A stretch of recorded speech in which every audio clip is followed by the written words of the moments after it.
नमस्कार, सुप्रभातम। आप देख रहे हो राष्ट्र प्रथम, मैं हूं जिगर। नजर करते हैं हेडलाइन पर।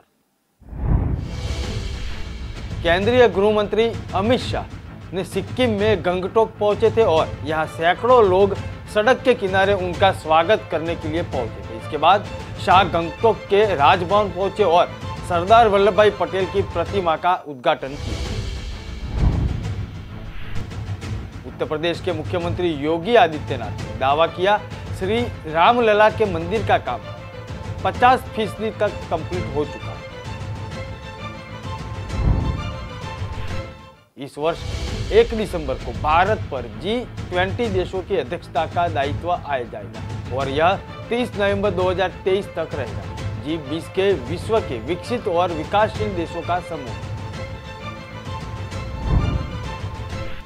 शिवाजी पार्क में एक कार्यक्रम के दौरान उद्धव ठाकरे ने मुख्यमंत्री एकनाथ शिंदे और उनके बेटे सांसद श्रीकांत शिंदे पर निशाना साधते हुए कहा कि सीएम के पोते की नजर जल्द ही पार्षद के पद पर रहेगी। महाराष्ट्र के उप मुख्यमंत्री और भाजपा नेता देवेंद्र फडणवीस ने वीरवार को कहा कि मैं सीएम एकनाथ शिंदे को बधाई देना चाहता हूं। उन्होंने साबित कर दिया कि असली शिवसेना कौन है।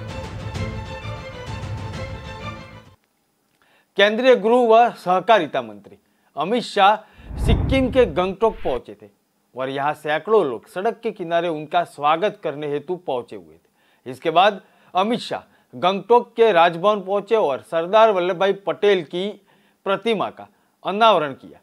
इस दौरान प्रदेश के राज्यपाल गंगा प्रसाद भी मौजूद रहे।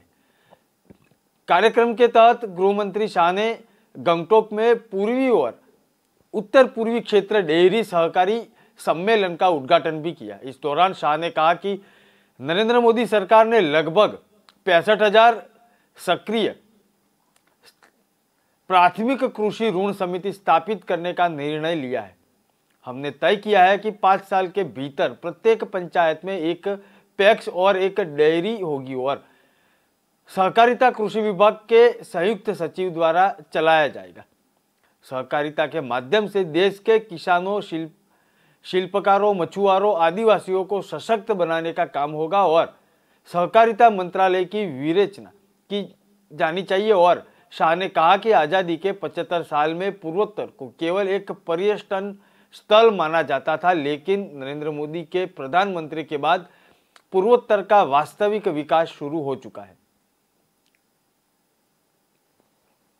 सरकार ने अनेक प्रकार की पशुपालन की योजनाएं करी है। लगभग पिछले 7 वर्षों में पहले जो 2,000 करोड़ रुपए का बजट था, 7 वर्षों में 2,000 से बढ़ाकर 6,000 करोड़ और इसके साथ जेनोमिक सिलेक्शन, IVF।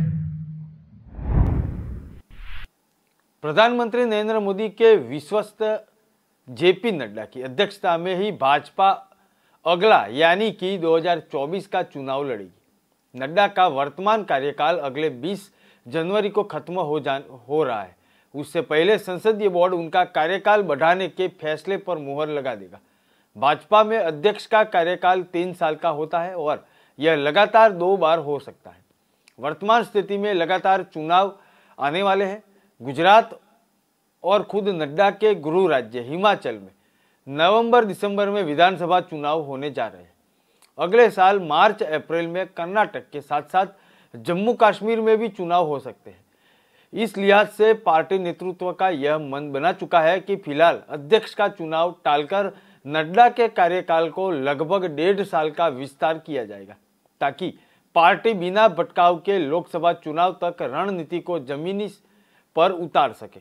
संसदीय बोर्ड के फैसले पर दारोमदार कार्यकाल विस्तार का फैसला संसदीय बोर्ड के ही अधिकार क्षेत्र में आता है। उधर चुनाव की पूरी प्रक्रिया होती है और जिसे राष्ट्रीय परिषद की बैठक में अंतिम मंजूरी दी जाती है।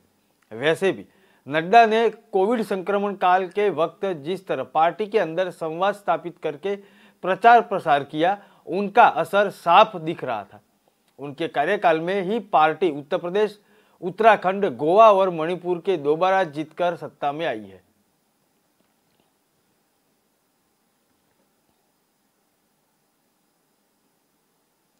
उत्तर प्रदेश के मुख्यमंत्री योगी आदित्यनाथ ने दावा किया कि श्री रामलला के मंदिर का काम 50% तक कंप्लीट हो चुका है। बाकी का काम भी जल्द पूरा हो जाएगा। इस मंदिर के लिए मूवमेंट शुरू हो चुकी है और पिछले 70 वर्षों से सतत प्रयास जो जारी थे उसे आज सपना पूरा होने जा रहा है। मुख्यमंत्री योगी आदित्यनाथ ने कहा कि श्री पंचखंड पीठ जयपुर में एक कार्यक्रम में वो बोल रहे थे। उन्होंने कहा कि देश में सामाजिक धार्मिक कार्यक्रमों में पीठ की अहम भूमिका है। उन्होंने स्वामी सोमेंद्र शर्मा के चादरपोशी कार्यक्रम के दौरान योगी आदित्यनाथ ने कहा कि आचार्य धर्मेंद्र का गोरक्ष पीठ के साथ 3 पीढ़ियों तक का गहरा संबंध रहा है। उन्होंने कहा कि महात्मा रामचंद्र वीर जी और स्वामी आचार्य धर्मेंद्र जी महाराज के योगदान के लिए देश कभी भूला नहीं पाएगा। देश के कल्याण के लिए इस पीठ ने भी अतुलनीय योगदान दिया है। कहा कि 70 साल पहले राम मंदिर का सपना देखा था, अब यह सपना संतों के डेडिकेशन और सतत प्रयास के दम पर पूरा होने जा रहा है। योगी आदित्यनाथ ने श्री राम मंदिर निर्माण के संबंध में बताया कि बहुत तेजी से काम चल रहा है।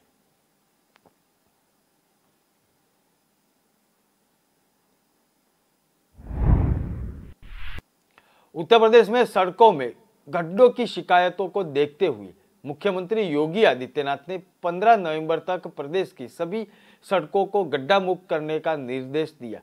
उन्होंने कहा कि अपने आवास पर इंडियन रोड कांग्रेस के 21वें अधिवेशन की तैयारी की समीक्षा करने के लिए वो अफसरों को जल्द सड़कों को गड्ढा मुक्त करने का अभियान शुरू करने का निर्देश दे सकते हैं। योगी ने कहा कि गांव हो या शहर, अच्छी सड़क प्रत्येक व्यक्ति का अधिकार है। बेहतर कनेक्टिविटी की प्रदेश की प्रगति का बड़ा माध्यम है। बीते 5 वर्ष में सरकार ने इस दिशा में फोकस किया हुआ है, लेकिन समय समय पर इनकी मरम्मत होनी चाहिए। बरसात का मौसम अंतिम चरणों में है, ऐसे में सड़कों की मरम्मत और गड्ढा मुक्ति का कार्य किया जा सकता है। उन्होंने पीडब्ल्यूडी, नगर विकास, सिंचाई, आवास एवं शहरी नियोजन और ग्राम्य विकास और गन्ना विकास विभाग, औद्योगिक विभाग सहित सड़क निर्माण से जुड़े सभी विभागों को इसकी व्यापक कार्य योजना तैयार करने के लिए निर्देश दिए हैं। मुख्यमंत्री ने कहा कि सड़क निर्माण गुणवत्ता की समय समय पर जांच कराने का, निर्माण में लापरवाही अथवा सड़कों के मामले में संबंधित अधिकारी की जवाबदेही तय किया जाए। उन्होंने सड़क निर्माण में निजी निवेश को प्रोत्साहित करने के लिए पब्लिक प्राइवेट पार्टनरशिप पर सड़क निर्माण की योजना बनाने का भी निर्देश दिए हैं। उन्होंने कहा कि औद्योगिक क्षेत्रों में और कृषि मंडी क्षेत्रों में अच्छी सड़कों का होना आवश्यक है।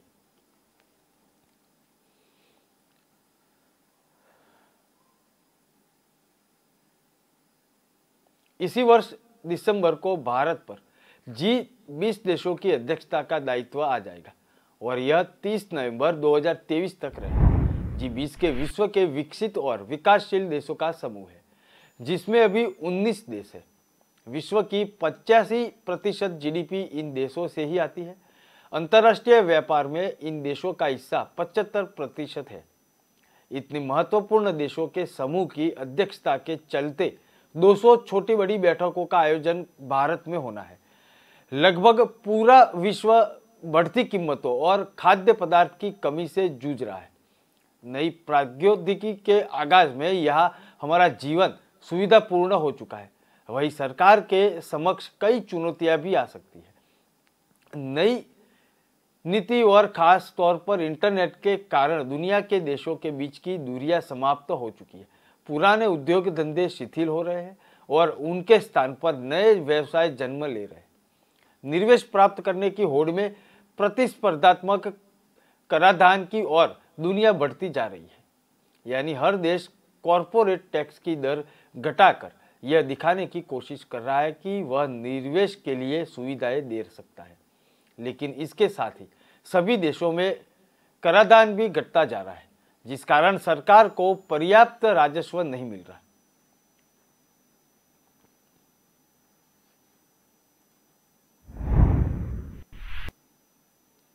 रूस और यूक्रेन के बीच युद्ध को करीब 7 महीने बीत चुके हैं। ऐसे में पीएम मोदी ने यूक्रेन के राष्ट्रपति जेलेंस्की के साथ टेलीफोन पर बातचीत की। इस दौरान यूक्रेन के दक्षिणी क्षेत्र में चल रहे युद्ध पर चर्चा की। प्रधानमंत्री ने कहा कि यूक्रेन युद्ध का कोई सैन्य समाधान नहीं हो सकता।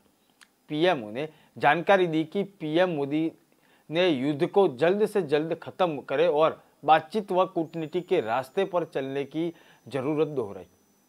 पीएम मोदी ने दृढ़ विश्वास व्यक्त किया कि किसी भी शांति प्रयासों में योगदान करने के लिए भारत की तत्परता से अवगत कराया जाए। प्रधानमंत्री नरेंद्र मोदी ने जेलेंस्की से टेलीफोन पर बातचीत करके संयुक्त राष्ट्र चार्टर, अंतर्राष्ट्रीय कानून और सभी राज्यों की संप्रभुता और क्षेत्रीय अखंडता का सम्मान करने के लिए महत्व को भी दोहराया। यूक्रेन के राष्ट्रपति के साथ अपनी बातचीत के दौरान पीएम ने कहा कि भारत यूक्रेन सहित परमाणु प्रतिष्ठानों की सुरक्षित और सुरक्षा को महत्व देता है। बयान में कहा गया है कि प्रधानमंत्री ने रेखांकित किया कि परमाणु सुविधाओं के खतरे के सार्वजनिक स्वास्थ्य और पर्यावरण के लिए दूरगामी और विनाशकारी परिणाम हो सकते हैं। दोनों नेताओं ने नवंबर 2021 में ग्लासगो में अपनी पिछली बैठक के बाद द्विपक्षीय सहयोग के महत्वपूर्ण क्षेत्रों को भी याद किया।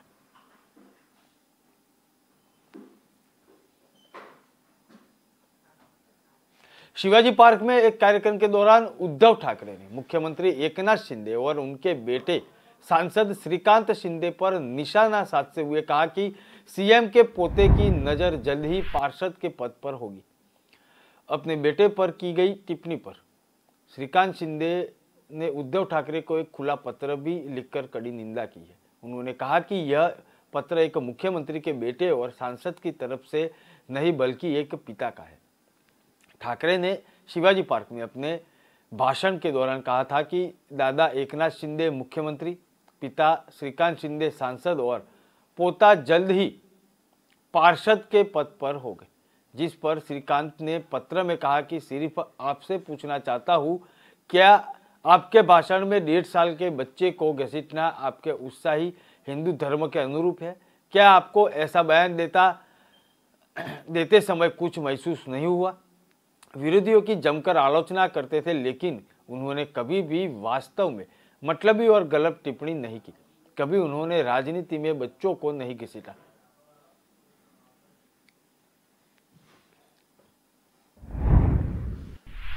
मुंबई में दशहरा रैली से शुरू हुई शिवसेना के दोनों गुटों के बीच जुबानी जंग लगातार तेज होती जा रही है। अब शिवसेना के शिंदे गुट के सांसद राहुल शेवाले ने आदित्य ठाकरे पर तंज कसते हुए उद्धव ठाकरे के धोखा देने के आरोप का जवाब दे दिया। शेवाले ने कहा कि जब सीएम उद्धव ठाकरे अस्पताल में भर्ती थे तब युवराज स्विट्जरलैंड में ऐश कर रहे थे।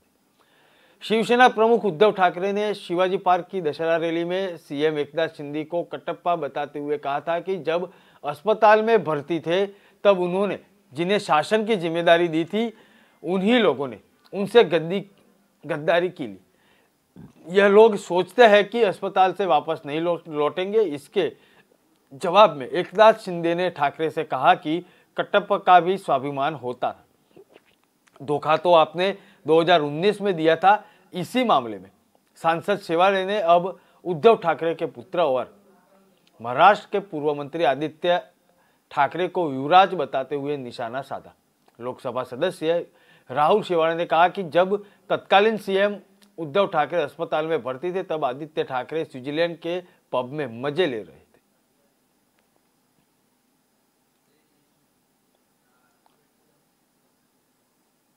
खबरें और भी है, ब्रेक के बाद फिर मिलते हैं। Amazon Great Indian Festival starting 23rd September. Ramesh के घर बड़ा वाला टीवी आया, पम्मी जी ने लेटेस्ट फैशन सबको दिलाया, चंचल ने भी नया फोन बढ़िया डील में पाया। अरे बोलो बोलो पूरे मोहल्ले को जानना है। Amazon से लिया, Amazon से लिया, Amazon, Amazon, Amazon। आ रहा है Amazon Great Indian Festival, बड़े ब्रांड्स पर बड़ी डील्स, नो कॉस्ट EMI और बैंक डिस्काउंट 23 सितंबर से लिया। रात के 2 बजे, दिन के 12 बज गए। Say goodbye to the 1950s की टेक्नोलॉजी वाले memory foam mattress को। Meet India's first and only Smart Grid mattress. इसकी patented technology, there's softness that relaxes your pressure points and firmness that supports your back. Memory foam है बकवास, Sleep Company mattress is Chakas! Log on to the sleepcompany.in. Shashi Tharoor ने घोषणा पत्र जारी किया। कांग्रेस अध्यक्ष पद के घोषणा पत्र जारी करने के लिए पार्टी में वो चाहते हैं कि 10 सुधार हो जाए। दिल्ली सरकार के समाज कल्याण मंत्री राजेंद्र पाल गौतम की उपस्थिति में आयोजित एक कार्यक्रम में लेकर विवाद होकर मुख्यमंत्री योगी आदित्यनाथ ने कहा कि कम लागत व अधिक उत्पादन का एकमात्र मंत्र प्राकृतिक खेती हो सकता है। प्राकृतिक खेती के जरिए ही किसानों को समृद्धि मिल जाएगी। दिल्ली में एंटी डस्ट अभियान शुरू हो चुका है। नियम तोड़ने पर लगेगा जुर्माना, 5 लाख तक का जुर्माना लगेगा। ट्विटर और एलन मस्क के बीच चल रहा विवाद अब थमने की कगार पर। इस मामले में अमेरिकी डेलवेयर कोर्ट में चल रही कानूनी लड़ाई पर फिलहाल ब्रेक लग चुका है। महाराष्ट्र के उप मुख्यमंत्री और भाजपा नेता देवेंद्र फडणवीस ने वीरवार को कहा कि मैं सीएम एकनाथ शिंदे को बधाई देना चाहता हूं। उन्होंने साबित कर दिया कि असली शिवसेना कौन है। उनकी रैली में राज्य भर के लोग आए। उसने स्थापित कर दिया कि असली शिवसेना सीएम शिंदे की शिवसेना है। देवेंद्र फडणवीस ने कहा कि महाराष्ट्र के मुख्यमंत्री एकनाथ शिंदे की मुंबई में दशहरा रैली में भारी भीड़ दिखाई, क्योंकि असली शिवसेना का नेतृत्व कौन करता है। उन्होंने शिवसेना अध्यक्ष उद्धव ठाकरे द्वारा आयोजित एक अन्य रैली को शिमगा करार दिया। भाजपा नेता ने कहा कि उन्होंने खुद को ठाकरे और शिंदे दोनों को भाषण नहीं सुने थे। फडणवीस ने कहा कि वह नागपुर में प्रवर्तन दिवस समारोह में व्यस्त थे, लेकिन उन्हें दोनों भाषणों का सार समझ में आ गया और बाद में उन्होंने यूट्यूब पर शिंदे का भाषण सुना। फडणवीस ने संवाददाताओं से कहा कि मैं उद्धव ठाकरे के भाषण पर कोई प्रतिक्रिया नहीं दूंगा। शिमगा पर प्रतिक्रिया देने की जरूरत नहीं है। होली के त्योहार से पहले महाराष्ट्र के कुछ हिस्सों में शिमगा उत्सव में अलाव जलाना शामिल है, लेकिन उत्सव के दौरान हल्के फुल्के अंदाज में गाली गलौच या अश्लील भाषा का इस्तेमाल करने वालों की भी प्रथा है। फडणवीस ने कहा कि शिमगा के अलावा भाषण में कुछ भी नहीं था।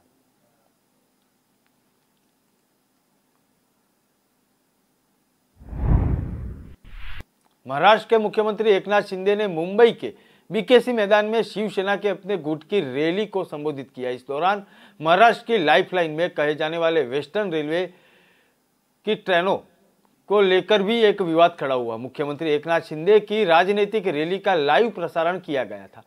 इस विवाद पर विपक्षी नेताओं ने कहा कि यह प्रचार के लिए एक राष्ट्रीय संपत्ति का अधिग्रहण है। रेलवे अधिकारियों ने कहा कि रेलवे का प्रसारण ट्रेन के अंदर हुआ था, हालांकि तुरंत को रोक दिया गया था। वेस्टर्न रेलवे के प्रवक्ता ने इस मामले पर कहा कि कुछ सोशल मीडिया चैनलों के माध्यम से यह बात सामने आई कि कुछ राजनीतिक दलों की एक रैली का लोकल ट्रेनों में सीधा प्रसारण किया गया। हालांकि स्पष्ट किया जाता है कि पश्चिम रेलवे ने ऐसी कोई अनुमति नहीं दी थी। उन्होंने आगे कहा कि राजनीतिक प्रकृति से किसी भी विज्ञापन या सामग्री के प्रदर्शन को स्पष्ट रूप से प्रतिबंधित किया गया है। पश्चिम रेलवे ने प्रवक्ता ने बताया कि इस मामले में ठेकेदार से स्पष्टीकरण मांगा है और प्रथम दृष्टि से सूचित किया जाता है कि 10 से 15 मिनट के लिए लोकल ट्रेनों के अंदर एलईडी पैनल पर लाइव राजनीतिक रैली प्रदर्शित की गई थी। हालांकि इसका पता चला तो लाइव प्रसारण तुरंत बंद कर दिया गया था।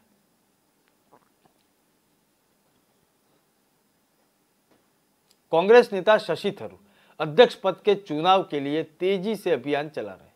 वे अब तक केरल, तमिलनाडु समेत अन्य राज्यों में दौरा करने के लिए कार्यकर्ताओं से समर्थन मांग चुके हैं और वहीं थरूर ने कांग्रेस अध्यक्ष पद की दौड़ से बाहर होने की भी अफवाह उड़ने लगी है। इस बीच चुनावी घोषणा पत्र जारी कर लिया है, जिसमें उन्होंने युवाओं, महिलाओं और पार्टी कार्यकर्ताओं को सशक्त बनाने पर ध्यान देने की बात कही है। शशि थरूर ने कांग्रेस अध्यक्ष पद की दौड़ से बाहर होने की अफवाहों को खारिज करते हुए कहा कि वह अभी भी मैदान में है और उन्हें विभिन्न क्षेत्रों और लोगों के समर्थन मिल रहा है। चुनाव प्रचार अभियान के तहत थरूर चेन्नई में थे। इस दौरान उन्होंने अपना चुनावी घोषणा पत्र जारी करते हुए कहा कि मेरा उद्देश्य पार्टी को फिर से खड़ा करना है, फिर से सक्रिय करना है, कार्यकर्ताओं को सशक्त बनाना है। सत्ता का विकेंद्रीकरण करना है और साथ में ही लोगों के संपर्क में भी रहना है।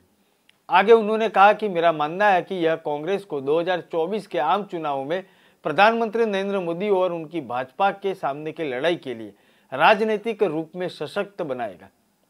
साथ ही में ही उनके मन में पार्टी के दिग्गज नेता मल्लिकार्जुन खड़गे के लिए सम्मान है। यह मुकाबला भाजपा का सामना करने के लिए है। थरूर ने कहा कि हमें पार्टी के काम करने के तरीकों में सुधार करने की जरूरत है। हमें युवाओं को पार्टी में लाने और उन्हें वास्तविक अधिकार देने की जरूरत है। साथ में ही मेहनती और लंबे समय तक सेवा करने वाले कार्यकर्ताओं को अधिक सम्मान देना चाहिए।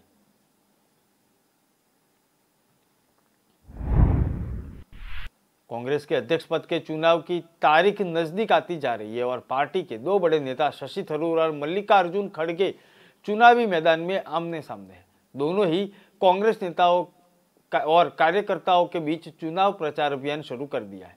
शशि थरूर तमिलनाडु में चुनाव प्रचार अभियान कर रहे थे, वहीं उनके प्रतिद्वंदी मल्लिकार्जुन खड़गे गुजरात में अपना प्रचार अभियान शुरू करने के लिए पहुंच चुके हैं। अहमदाबाद पहुंचने पर उनका स्वागत किया गया और अहमदाबाद में साबरमती आश्रम और गुजरात प्रदेश कांग्रेस कमेटी द्वारा स्वागत किया गया। तमिलनाडु पहुंचने पर शशि थरूर ने ट्वीट करके कहा कि यह पार्टी सहयोगियों ने गर्मजोशी से स्वागत किया है। हालांकि कोई नेता मौजूद नहीं था। साथ ही में थरूर ने कहा कि आज के इस कार्यक्रम में शीर्ष नेताओं को दूर रहने के लिए कहा गया था।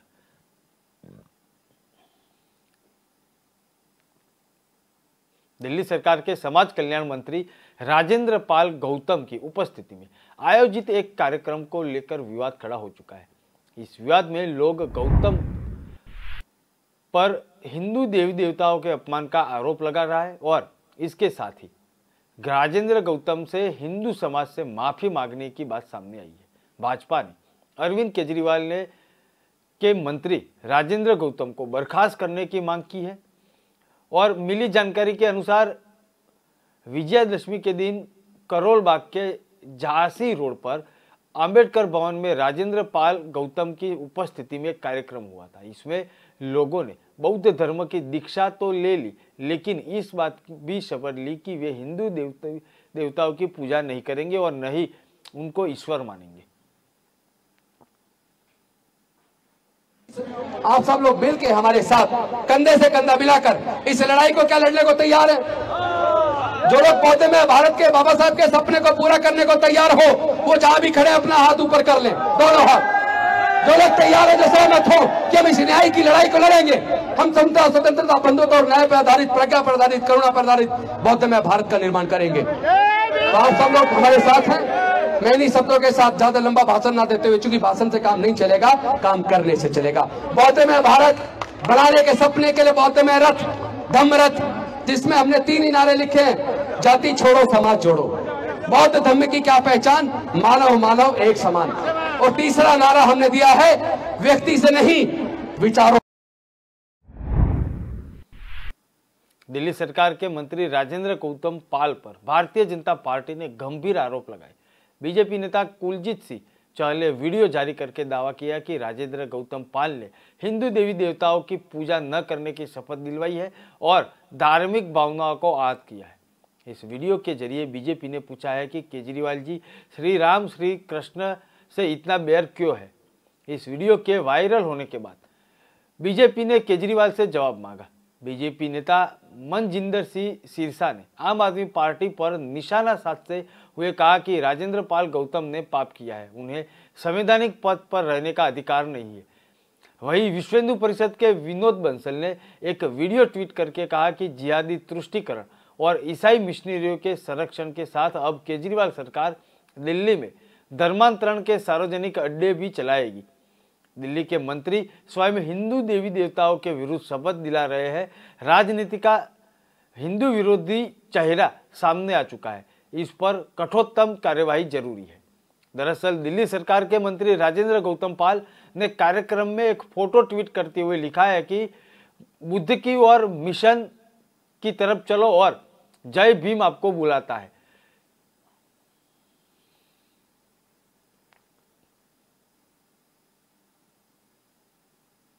मुख्यमंत्री योगी आदित्यनाथ ने कहा कि कम लागत व अधिक उत्पादन का एकमात्र मंत्र प्राकृतिक खेती हो सकता है।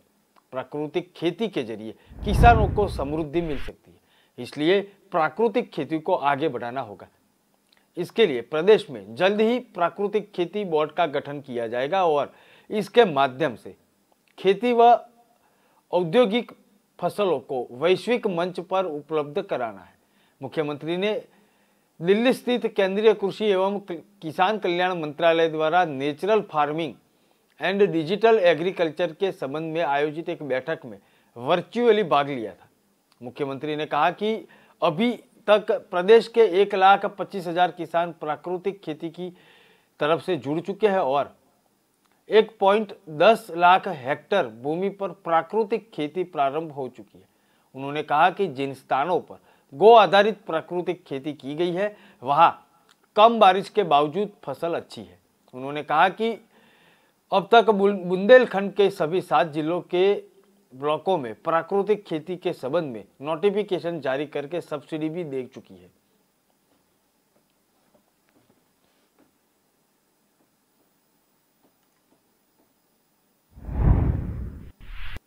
लोकसभा चुनाव से पूर्व बढ़ती महंगाई, बिगड़ती कानून व्यवस्था सहित कई मुद्दों पर उत्तर प्रदेश सरकार को घेरने में सपा जुट चुकी है। बाजार स्थित कार्यक्रम में एक बैठक हुई थी और जिसकी अध्यक्षता कर रहे महानगर अध्यक्ष विष्णु शर्मा ने बताया कि देश बचाओ देश बनाओ और इसके तहत 8 से 10 अक्टूबर तक महानगर में पद यात्रा निकाली जाएगी। बैठक में महानगर महासचिव जितेंद्र यादव ने कहा कि 8 अक्टूबर को यानी कि आज से मिंट हाउस चौराहे से सिंगरा स्टेडियम तक और 10 को हरिश्चंद्र स्नातकोत्तर महाविद्यालय से पद यात्रा निकाली जाएगी। पद यात्रा की जिम्मेदारी पूर्व प्रत्याशियों के साथ वर्तमान जिला अध्यक्ष सुजीत यादव भी साथ में रहे थे। उधर विजयादशमी वाले दिन भदोही से चलकर औरई के रास्ते पद यात्रा बनारस के लिए पहुंची थी और जिनका स्वागत किया गया था। पदयात्रा के दौरान अलग अलग जगह पर अलग अलग भीड़ जुटी हुई थी, कार्यकर्ताओं की भीड़ थी और पदयात्रा में पूर्व विधायक सहित कई कार्यकर्ता शामिल हुए थे।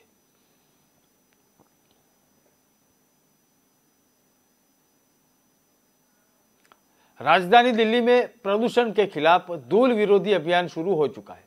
यह अभियान 6 नवंबर तक चला था और उसके बाद भी फिलहाल जारी है। इस दौरान निर्माण साइटों पर निर्माण संबंधी 14 धूल विरोधी नियमों के साथ लागू करना जरूरी है, ऐसी नोटिस भी दी गई। नियमों का उल्लंघन होने पर राष्ट्रीय हरित अधिकरण के दिशा निर्देश के तहत 10,000 से 5 लाख रुपए तक जुर्माना भी लगाया गया। अभियान को सफल बनाने के लिए 600 से ज्यादा टीम का गठन किया गया था, जिसमें दिल्ली प्रदूषण नियंत्रण समिति की 33 टीमें शामिल थी। पर्यावरण मंत्री गोपाल राय ने कहा कि अभियान के तहत 600 से ज्यादा टीमों ने 12 संबंधित विभागों की साथ अलग अलग टीम, राजस्व विभाग की टीम थी और एमसीडी की भी टीम थी। उसके साथ साथ नगर पालिका परिषद की एक टीम ने भी हिस्सा लिया था। भारतीय राष्ट्रीय राजमार्ग प्राधिकरण की साथ काम करते हुए लगातार निर्माण साइट का दौरा करने का सुनिश्चित किया गया था और वहां निर्माण संबंधी दिशा निर्देश का पालन हो रहा है या नहीं उसका भी देखा गया था। साथ में ही पर्यावरण मंत्री ने कहा कि नियम का उल्लंघन होने पर दिशा निर्देश के मुताबिक 10,000 से 5,000 रुपये तक का जुर्माना भी लगाया गया।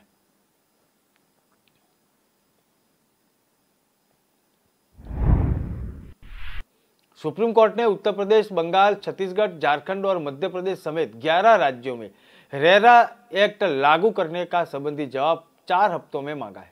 अन्यथा इन राज्यों के प्रधान सचिवों को व्यक्तिगत रूप से अदालत में पेश होना पड़ेगा। जस्टिस डीवाई चंद्रचूड़ और हिमा कोहली की खंडपीठ ने कहा कि अगर राज्य सरकारें जवाब देने में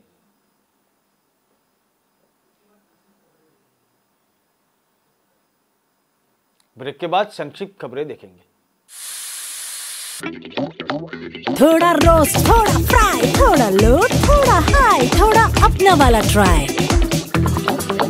मेरा ट्विस्ट, मेरा टेस्ट, मेरा ट्विस्ट। अमृतसरी छोले, मेरे वाले छोले। वंडर मसाला, मेरा ट्विस्ट। मेरा टेस्ट। मिर्जापुर की जिलाधिकारी दिव्या मित्तल ने विधानचल प्रशासनिक भवन में बैठक कर विंध्य कॉरिडोर कार्यों की प्रगति के बारे में जानकारी ली। कार्य में लापरवाही बरतने पर जिलाधिकारी ने क्षेत्रीय पर्यटन अधिकारी को बड़ी फटकार भी लगाई। उन्होंने कहा कि किसी प्रकार की लापरवाही बर्दाश्त नहीं होगी। विद्यावासिनी मंदिर के साथ साथ कालीखो अष्टभुजा मंदिरों का भी सुंदरीकरण किया होगा। बिजली के समस्त तारों को अंडरग्राउंड करने तथा खंभों इत्यादि के लिए अधिशासी अभियंता अनिल कुमार सिंह के शीघ्र ही कार्य योजना तथा बजट बनाकर प्रस्तुत करने को कहा। कार्यदायी संस्था से कहा कि परिक्रमा पथ, प्लाजा, हवन कुंड, कालीखो अष्टभुजा मंदिरों, पक्का घाट, न्यू वीआईपी, पुरानी वीआईपी, कोतवाली मार्गों के निर्माण कार्य के साथ ही उक्त चारों मार्गों के भवन में फसाद लगाने का काम एक साथ पूर्ण करें। उन्होंने कहा कि आवश्यकता अनुसार मजदूरों की संख्या बढ़ाते हुए कार्य में तेजी भी लाए। कॉरिडोर कार्य आगामी पूर्णिमा के पश्चात दिन रात निरंतर चलता रहे। उन्होंने कहा कि एक सप्ताह के अंदर कॉरिडोर कार्य दिखने लायक हो जाए। जिलाधिकारी ने कहा कि एक सप्ताह बाद पुनः मौके पर कार्य का स्थलीय निरीक्षण किया जाएगा। उन्होंने बैठक में मौजूद मजिस्ट्रेट विनय कुमार सिंह को दैनिक रूप से कॉरिडोर कार्य का निरीक्षण करने का निर्देश दिया। जिलाधिकारी ने कहा कि शासन द्वारा लगातार दूसरे और तीसरे चरण के कार्यों के लिए कार्य योजना मांगी जा रही है और हम अभी तक प्रथम चरण का कार्य भी दिखने लायक नहीं है। सुप्रीम कोर्ट इस बात की जांच के लिए सहमत हो गया है कि अल्पसंख्यक समुदाय के सदस्य की ओर से संचालित शैक्षणिक संस्थान को अल्पसंख्यक संस्थान का दर्जा दिया जाना चाहिए, नहीं दिया जाना चाहिए। शीर्ष अदालत ने मामले में यूपी सरकार, अल्पसंख्यक शैक्षणिक संस्थानों की राष्ट्रीय आयोग, राष्ट्रीय चिकित्सा आयोग व अन्य को नोटिस जारी कर जवाब मांगा है।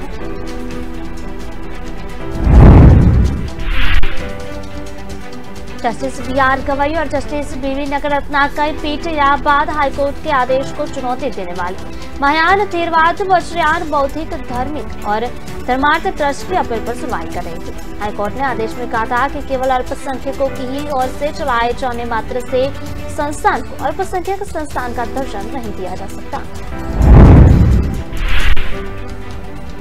याचिकाकर्ता ट्रस्ट ने 2001 में एक मेडिकल कॉलेज की स्थापना की थी। बाद में ट्रस्ट में सदस्यों ने 2015 में बौद्ध धर्म अपना लिया और संस्थान का प्रशासन पे देखते रहे। यूपी सरकार ने संस्थान को अल्पसंख्यक संस्थान के रूप में मान्यता देने से मना कर दिया था। हाईकोर्ट ने आदेश में कहा था कि संस्थान को अल्पसंख्यक संस्थान का दर्जा प्राप्त करने के लिए न केवल अल्पसंख्यक द्वारा संचालित किया जाना चाहिए बल्कि स्थापित किया गया होना चाहिए। मुख्यमंत्री मनीष सिसोदिया ने शिक्षा मॉडल पर गुजरात सरकार को घेरा है। उन्होंने कहा कि भाजपा ने 27 साल से गुजरात की सत्ता में रहते हुए 73 सरकारी स्कूलों को ठीक किया है। इस रफ्तार में भाजपा को गुजरात में सभी 40,800 सरकारी स्कूलों को ठीक करने में 15,000 साल का समय लग जाएगा। सिसोदिया ने कहा कि गुजरात के लोग चाहते हैं कि मुख्यमंत्री अरविंद केजरीवाल ने मात्र 5 साल में दिल्ली के सरकारी स्कूलों को शानदार बना दिया है। प्रदेश भाजपा अध्यक्ष आदेश गुप्ता ने दिल्ली सरकार के स्कूलों की स्थिति पर उप मुख्यमंत्री मनीष सिसोदिया पर निशाना साधा है। उन्होंने कहा कि दूसरे राज्यों के स्कूल और वहां पढ़ने वाले बच्चों को दिए जाने वाले ध्यान का 10% हिस्सा वह दिल्ली सरकार के स्कूलों पर दे देते। आज अधिकतर स्कूल प्रधानाचार्य उप प्रधानाचार्य के बिना नहीं चल रहे होते। वहीं सैनिक स्कूल खोलने का प्रचार करने वाली दिल्ली सरकार ने उसे निजी हाथों में बेचने का काम किया।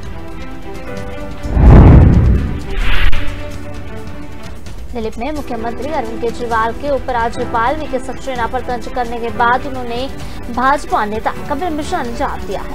उन्होंने कहा कि पति कैसा भी हो, एक समय के बाद पत्नियां डांटना छोड़ देती है, लेकिन बाप डांटना नहीं छोड़ता। कपिल मिश्रा ने केजरीवाल के ट्वीट को रिट्वीट करते हुए लिखा कि पति शराबी, कबाबी हो या निकम्मा, एक समय के बाद पत्नियां डांटना छोड़ देती है, बाप नहीं छोड़ता है।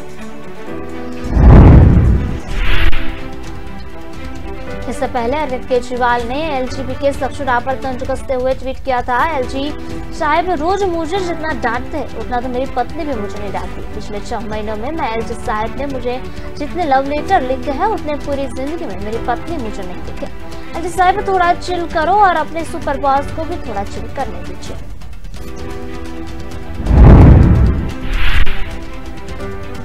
दिल्ली में विभिन्न मुद्दों पर प्रदेश की आम आदमी पार्टी की सरकार और उपराज्यपाल विनय कुमार सक्सेना में छानी हो रही है। इससे पहले दिल्ली सरकार के विभिन्न नेताओं और मंत्रियों ने एलजी पर कई आरोप भी लगाए थे। वहीं एलजी ने दिल्ली आबकारी नीति समेत अन्य मामलों में डिप्टी सीएम मनीष सिसोदिया और सीएम अरविंद केजरीवाल समेत विभिन्न नेताओं के खिलाफ जांच के आदेश दिए थे। गुजरात में विधानसभा चुनाव की तारीखों का ऐलान अभी नहीं हुआ है, लेकिन आम आदमी पार्टी की एंट्री ने सियासत तपिश को अभी बढ़ाने का काम किया है। रैलियों, रोड शो और सभाओं के आयोजन के सूबे से गर्मा है। प्रधानमंत्री नरेंद्र मोदी, दिल्ली के सीएम अरविंद केजरीवाल और कांग्रेस के पूर्व अध्यक्ष राहुल गांधी जैसे प्रमुख सियासी हस्तियों के दौरों से चुनावी बयार साफ महसूस की जा रही है।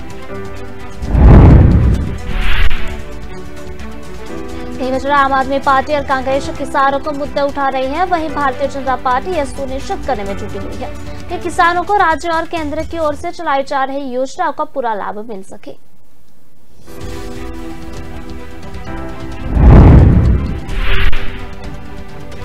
इस बार आम आदमी पार्टी की एंट्री से दिलचस्प मुकाबले के आसार हो रहे हैं। तभी अरविंद केजरीवाल अपनी सभाओं में दिल्ली मॉडल का हवाला दे रहे हैं। दिल्ली के मुख्यमंत्री अरविंद केजरीवाल ने मंगलवार को भाजपा पर हमला बोलते हुए कहा था कि गुजरात के लोगों ने आम आदमी पार्टी की मुफ्त मिचली विचारों को पसंद किया। इन विचारों ने केंद्र सरकार को योजना में बाधा डालने के लिए प्रेरित किया है। गुजरात में जैसे जैसे विधानसभा चुनाव नजदीक आ रहे हैं, वैसे वैसे राजनीतिक दल एक दूसरे पर आरोप प्रत्यारोप लगा रहे हैं। भाजपा और आम आदमी पार्टी के नेताओं ने तो रैलियों और सभाओं पर जोर देना भी शुरू कर दिया। वहीं मुख्यमंत्री अरविंद केजरीवाल तो टाउन हॉल और कार्यकर्ताओं से आमने सामने की मीटिंग भी कर चुके हैं। आज ड्राइवर के घर जाकर खाना खा चुके हैं। दलितों को अपने पक्ष में करने के लिए उनको अपने घर पर बुलाकर दावत दे चुके हैं। गुजरात के हर जिले में बीजेपी एक केंद्रीय मंत्री या किसी मुख्यमंत्री की ड्यूटी लगा रही है। बाप रे, इतना डर! ये डर आम आदमी पार्टी का नहीं है, ये डर गुजरात के लोगों का है, जो बीजेपी से बहुत नाराज थे और अब तेजी से आपका दामन थाम रहे हैं। दरअसल इस साल के अंत तक गुजरात में विधानसभा चुनाव होने हैं। पार्टियों ने इसके लिए पूरी रणनीति बना ली है। आम आदमी पार्टी भाजपा की रणनीति पर नजर रखे हुए है और भाजपा आपके तमाम वायदों को देख रही है। इस बीच अरविंद केजरीवाल को सूचना मिली है कि भाजपा गुजरात में चुनाव जीतने के लिए हर तरह के हथकंडे अपना रही है।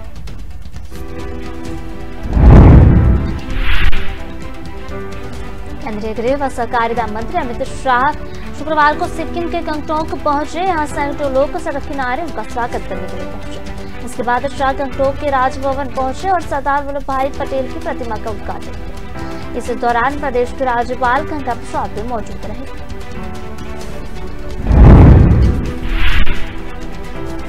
तय कार्यक्रम के तहत गृह मंत्री शाह गंगटोक में पूर्वी और दक्षिण पूर्वी क्षेत्र डेयरी सहकारी सम्मेलन का उद्घाटन भी किया। इसी दौरान शाह ने कहा कि नरेंद्र मोदी सरकार ने लगभग 65,000 सक्रिय PSS स्थापना करने का निर्णय लिया है। हमने तय किया है कि 5 साल के भीतर प्रत्येक पंचायत में एक पैक्स और एक डेयरी होगी। उन्होंने कहा कि अब तक सहकारिता कृषि विभाग के संयुक्त सचिव द्वारा चलाया जा रहा है, लेकिन सहकारिता के माध्यम से देश के किसानों, शिल्पकारों, मछुआरों, आदिवासियों को सशक्त करने का काम है। इसके लिए सहकारिता मंत्रालय की विवेचना की जानी चाहिए। शाह ने कहा कि आजादी के 75 साल में पूर्वोत्तर के केवल एक पर्यटन स्थल माना जाता था, लेकिन नरेंद्र मोदी ने प्रधानमंत्री बनने के बाद पूर्वोत्तर का वास्तविक विकास शुरू हुआ।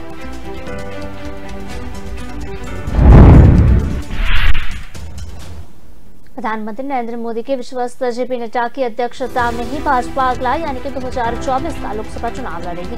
नड्डा का वर्तमान कार्यालय अगले वर्ष 20 जनवरी को खत्म हो रहा है।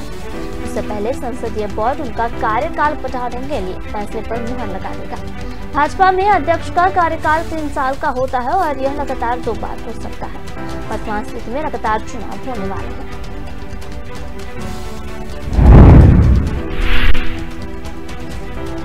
राज्य हिमाचल में नवंबर-दिसंबर में विधानसभा चुनाव होने वाला है। तभी अगले साल मार्च और अप्रैल में कर्नाटक के साथ साथ जम्मू कश्मीर में भी चुनाव हो सकते हैं। इस लिहाज में पार्टी नेतृत्व का यह मन बना चुका है कि फिलहाल अध्यक्ष का चुनाव डालकर नड्डा के कार्यकाल को लगभग 1.5 साल का विस्तार दिया जाना चाहिए, ताकि पार्टी बिना भटकाव के लोकसभा चुनाव तक रणनीति को जमीन पर उतार सके।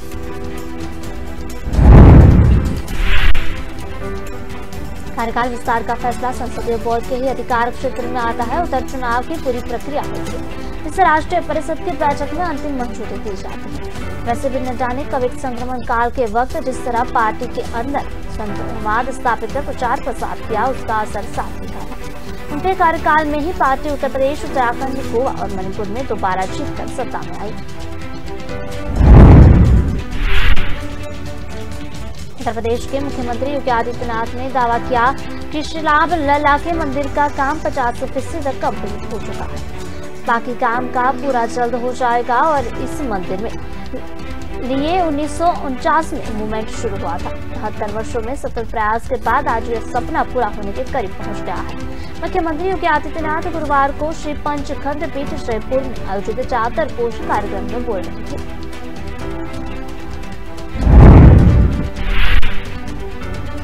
उन्होंने स्वामी सोमेंद्र शर्मा के चादर पोष कार्यक्रम के दौरान योगी आदित्यनाथ ने कहा कि आचार्य धर्मेंद्र का गोरक्ष पीठ के साथ 3 पीढ़ियों तक गहरा संबंध रहा है। उन्होंने कहा कि महात्मा रामचंद्रवीर जी और स्वामी आचार्य धर्मेंद्र जी महाराज के योगदान के देश कभी भूल नहीं पाएगा।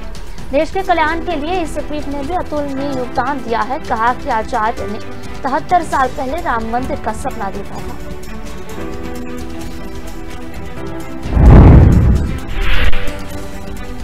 योगी आदित्यनाथ ने श्री राम मंदिर के निर्माण के संबंध में बताया कि बहुत तेजी से काम चल रहा है। उन्होंने खुद इस साल जून माह में गर्भगृह की आधारशिला रखी थी। तब से लेकर अब तक लगभग काम पूरा हो चुका होना उन्होंने उम्मीद जताई कि जल्दी मंदिर का काम पूरा हो जाएगा। इसके लिए बाद में श्रद्धालु अपने इष्ट दर्शन की आसानी से कर सकेंगे।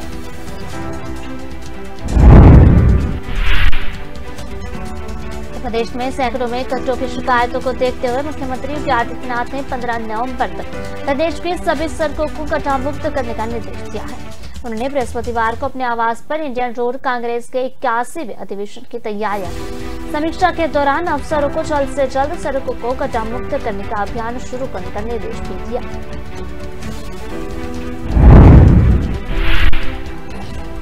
योगी ने कहा कि गांवों या शहर अच्छी सड़क प्रत्येक व्यक्ति का अधिकार है। बेहतर कनेक्टिविटी किसी भी प्रदेश की प्रगति का बड़ा माध्यम होती है। बीते 5 वर्ष में सरकार ने इस दिशा में फोकस किया है, लेकिन समय समय पर इतनी मरम्मत होनी चाहिए। बरसात का मौसम अंतिम चरण में है, ऐसे में सड़कों की मरम्मत और कचरा मुक्ति का कार्य किया जा सकता है। मुख्यमंत्री ने कहा कि सड़क निर्माण गुणवत्ता की समय समय पर जांच करने, निर्माण में लापरवाही अथवा अधोमानक सड़कों को मामलों में संबंधित अधिकारी के जवाबदेही तय किए जाए। उन्होंने सड़क निर्माण में निजी निवेश को प्रोत्साहित करने के लिए पब्लिक प्राइवेट पार्टनरशिप यानी कि पीपीपी मोड पर सड़क निर्माण की योजना बनाने के भी निर्देश दिए गए। उन्होंने कहा कि औद्योगिक क्षेत्र और कृषि मंडी क्षेत्र में अच्छी सड़कों का होना आवश्यक है। इस वर्ष 1 दिसंबर को भारत में पर G20 देशों की अध्यक्षता का दायित्व आ जाएगा और यह 30 नवंबर 2023 तक रहेगा। G20 विश्व के विकसित और विकासशील देशों का समूह है, जिसमें अभी 19 देश है। विश्व की 50% GDP इन देशों से भी आती है। अंतर्राष्ट्रीय व्यापार में इन देशों का हिस्सा 75% है। इतने महत्वपूर्ण देशों के समूह की अध्यक्षता के चलते लगभग 200 छोटी बड़ी बैठकों का आयोजन भारत में होना है। आज लगभग पूरा विश्व बढ़ती कीमतों और खाद्य पदार्थों की कमी से जूझ रहा है। नई प्रौद्योगिकी के आगाज से जहां हमारा जीवन सुविधापूर्ण हो रहा है, वहीं सरकार के समक्ष कई चुनौतियां भी आ रही है।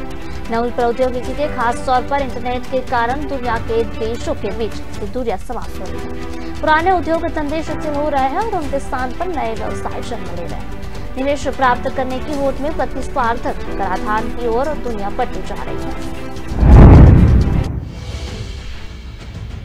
पाकिस्तान में आतंकवाद और सांप्रदायिक हिंसा के खतरे को देखते हुए अमेरिका ने अपने नागरिकों को आगाह किया। यात्रा सलाह जारी करते हुए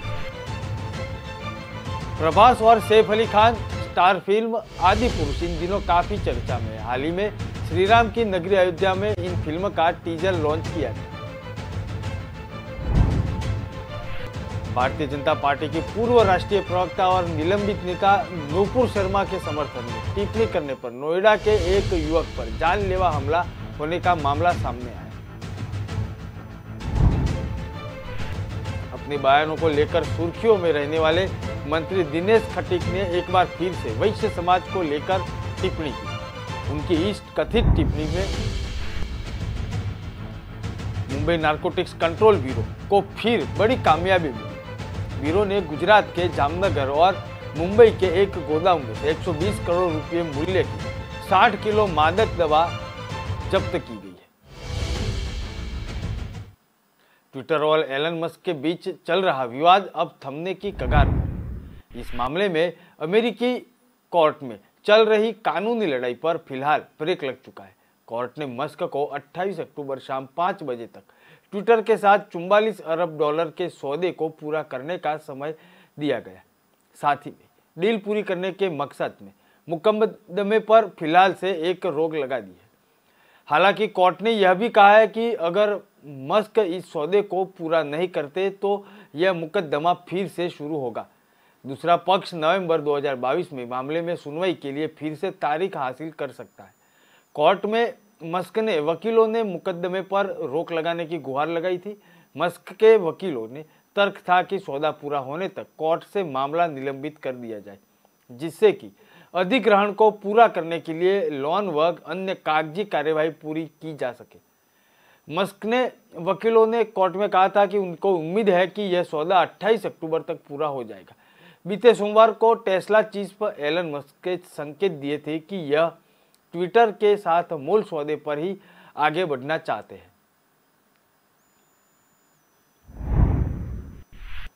केंद्रीय पेट्रोलियम और प्राकृतिक गैस मंत्री हरदीप सिंह ने अमेरिका के वॉशिंगटन में एक बात सामने आई और विश्व बैंक के इंटरनेशनल फाइनेंस कॉरपोरेशन के नेतृत्व में बैठक भी की। अमेरिका में भारत के राजदूत टी.एस. सिंधु ने ट्वीट करके ये जानकारी दी थी। टी.एस. सिंधु ने कहा कि भारतीय शहरी विकास और ऊर्जा क्षेत्रों में जलवायु को लचीला बनाने के लिए बुनियादी ढांचे और अवसरों को लेकर एक बैठक की। अमेरिका में भारतीय राजदूत टी.एस. सिंधु ने ट्वीट में कहा कि पेट्रोलियम और प्राकृतिक गैस, आवास और शहरी मामलों के मंत्री हरदीप सिंह पुरी की विश्व बैंक के इंटरनेशनल फाइनेंस कॉरपोरेशन के नेतृत्व के साथ शहरी विकास और फाइनेंस कॉरपोरेशन और ऊर्जा क्षेत्रों में जलवायु को लचीला बनाने के लिए बुनियादी ढांचे और अवसर पर बैठक में शामिल होने की खुशी है। पुरी ने कहा कि उम्मीद है कि वह दिन में बंद कमरे में जो कुछ बात हुई है उसमें इंडिया हाउस में एक स्वागत समारोह भी हुआ था और बाइडेन प्रशासन के शीर्ष अधिकारियों से बातचीत भी हुई थी।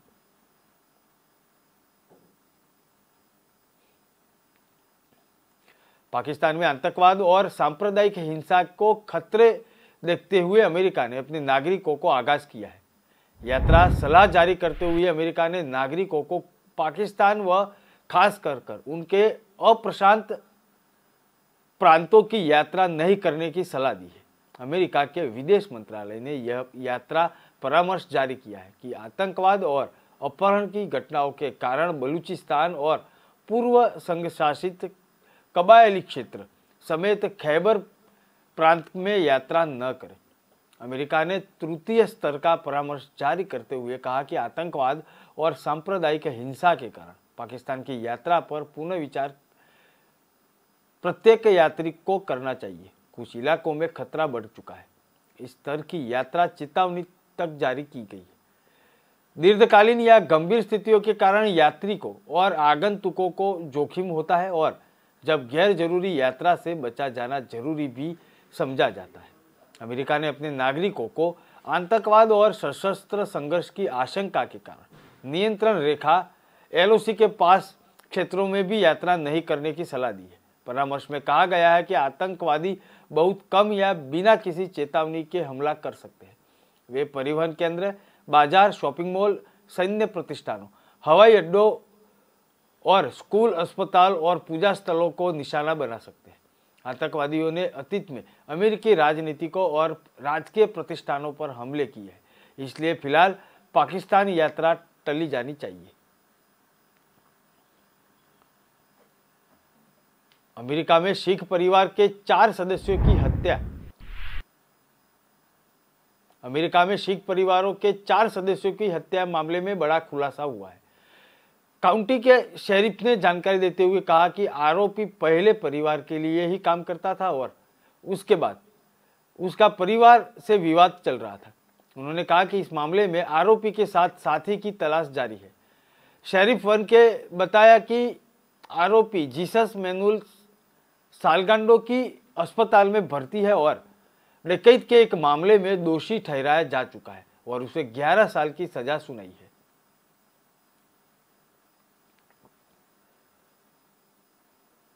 प्रभास और सैफ अली खान की स्टारर फिल्म आदि पुरुष कुछ दिनों से काफी चर्चा में है। हाल ही में श्री राम की नगरी अयोध्या में इस फिल्म का टीजर लॉन्च किया गया था। इस दौरान काफी भव्य आयोजन हुआ था, लेकिन फिल्म का टीजर लोगों को पसंद नहीं आया। दर्शक इसके हटकर किरदार में खामियां बता रहे हैं। कहा जा रहा है कि इस फिल्म में रामायण के पात्रों से खिलवाड़ किया गया है, जिसको लेकर नाराज लोग जगह जगह विरोध प्रदर्शन भी कर रहे हैं। हाल ही में मशहूर डायलॉग लेखक मनोज मुंशी भी एक विवाद में एंट्री हो चुकी है। इस फिल्म में सैफ अली खान के लुक पर लोगों को विशेष आपत्ति है। उनका कहना है कि सैफ का लुक रावण जैसा नहीं है, खिलजी जैसा लग रहा है। जिस पर मनोज मुंशी ने एक इंटरव्यू में कहा कि हमने जो 1 मिनट 35 सेकंड का टीजर देखा है उसमें साफ दिख रहा है कि रावण ने त्रिपुंड लगाया है। आगे उन्होंने कहा कि मैं जितना देखता हूँ उसमें बात करता हूँ, बाकी इसके अलावा भी मेरे पास दिखाने को बहुत कुछ है। मनोज ने कहा कि कौन सा खिजली त्रिपुंड लगा था, तिलक और जनेऊ और रुद्राक्ष धारण करता था।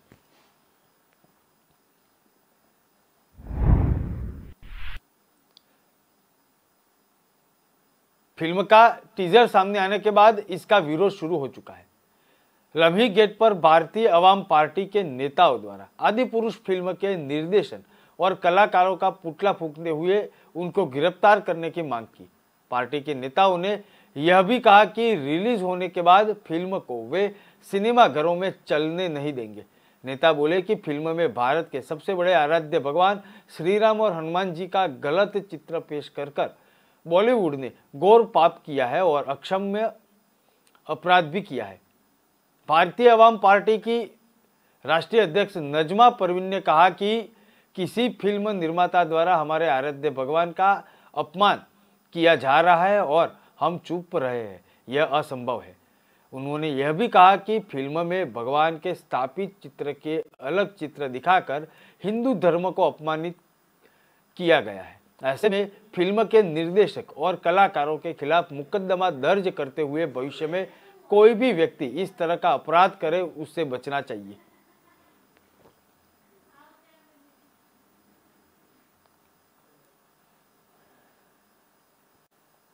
भारतीय जनता पार्टी की पूर्व राष्ट्रीय प्रवक्ता और निलंबित नेता नूपुर शर्मा के समर्थन में टिप्पणी करने पर नोएडा ने एक युवक पर जानलेवा हमला होने का समाचार सामने आ रहा है। पीड़िता का आरोप है कि विशेष समुदाय के लोगों ने उनके ऊपर जानलेवा हमला किया और जान से मारने की धमकी दी। आरोप है कि सिर धड़ से अलग करने की बात कहकर विशेष समुदाय के लोगों ने अभिषेक के ऊपर जानलेवा हमला किया था। अभिषेक के दोस्त पर मौके पर पहुंच गए और उनकी जान बचाई। प्राथमिक जांच के सामने आया है कि अभिषेक अपने 2 अन्य दोस्तों के साथ गए थे और वही अन्य युवक भी शराब पी रहे थे। किसी बात को लेकर अभिषेक का दोनों से विवाद हो चुका था।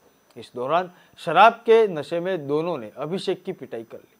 सभी पहलुओं को ध्यान में रखकर सेक्टर में कोतवाली द्वारा मामले की जांच की जा रही है। पीड़ित भारतीय जनता पार्टी से जुड़ा हुआ बताया जा रहा है। वीडियो पर कई लोगों ने अपनी प्रतिक्रिया दी है और नोएडा पुलिस ने अब आरोपियों के खिलाफ कार्रवाई करने की मांग भी की है।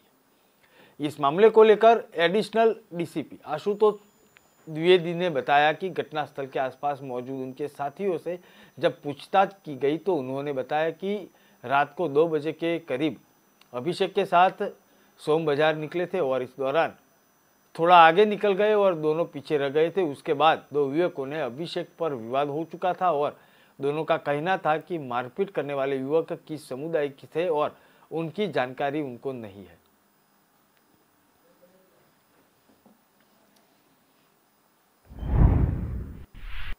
कजाकपुर गांव के रहने वाले राहुल यादव ने मुख्यमंत्री का कन्या पूजन करते हुए एक फोटो इंटरनेट मीडिया पर शेयर किया था और इसके बाद फोटो पर राहुल ने अभद्र टिप्पणी की थी, जो इंटरनेट पर वायरल हुई। मामला संज्ञान में आते ही पुलिस सक्रिय हो गई। प्रभारी निरीक्षक रामगढ़ाल थाना सुदिंदर सिंह ने बताया कि आरोपी को खिलाफ धार्मिक भावना बिगड़ने की IT एक्ट का मुकदमा दर्ज करने के बाद गिरफ्तार कर लिया गया। कोर्ट में पेश कर आरोपी को जेल भेज दिया है। उधर युवक पर जानलेवा हमला करने के 3 आरोपी को थाना पुलिस ने गिरफ्तार कर लिया था और उसके बाद न्यायालय में पेश किया था। गांव निवासी पहाड़ी केवट की बेटे ने यह कृत्य किया था।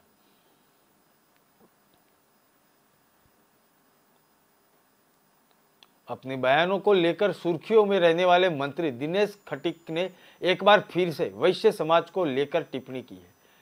उनकी इस कथित टिप्पणी से वैश्य समाज के लोगों में काफी आक्रोश है। वैश्य समाज सेवा समिति पर राज्य मंत्री दिनेश खटीक द्वारा की गई टिप्पणी दीपक गुप्ता के नेतृत्व में मुख्यमंत्री योगी आदित्यनाथ को DM के माध्यम से ज्ञापन भेजा गया है। उन्होंने कहा कि 2 दिन में कार्रवाई नहीं होने पर संपूर्ण समाज धरना प्रदर्शन और आंदोलन करेगा। मेरठ में कमिश्नरी चौराहे पर अखिल भारतीय वैश्य महासम्मेलन के राष्ट्रीय मंत्री गिरीश बंसल की अध्यक्षता में वैश्य समाज की बैठक हुई। इसमें हस्तिनापुर विधायक और प्रदेश राज्य मंत्री दिनेश खटीक की कथित टिप्पणी पर नाराजगी जताई गई। कहा गया कि वैश्य समाज के प्रति उनकी टिप्पणी असहनीय है। वैश्य समाज भाजपा का बंधुआ मजदूर नहीं है। वैश्य समाज उत्तर प्रदेश के मुख्यमंत्री से अपील करता है कि भविष्य में ऐसी घटना न हो। मेरठ के परीक्षित गढ़ के दीपक त्यागी की हत्या के खुलासे को लेकर परिजन व ग्रामीण धरना प्रदर्शन कर रहे थे। धरने में त्यागी समाज के लोग भी मौजूद थे। इस दौरान किसी व्यक्ति ने कहा कि मंत्री जी को पीड़ित परिवार की ओर से 1 करोड़ रुपए की मदद करनी चाहिए।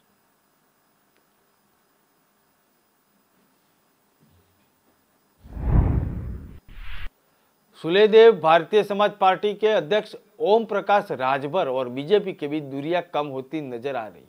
उन्होंने मीडिया से बात करते हुए कहा कि सीएम योगी आदित्यनाथ के कई कार्यों की प्रशंसा है और समाजवादी पार्टी के मुखिया अखिलेश यादव पर निशाना साध रहे हैं।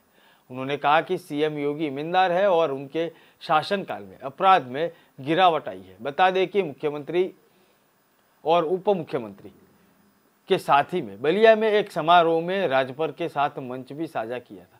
ब्रिजेश पाठक से मुलाकात के सवाल पर राजभर ने कहा कि 17 साल से हमारा उनका संबंध है। जब वह बसपा में थे तब भी हमारे संबंध मधुर ही थे।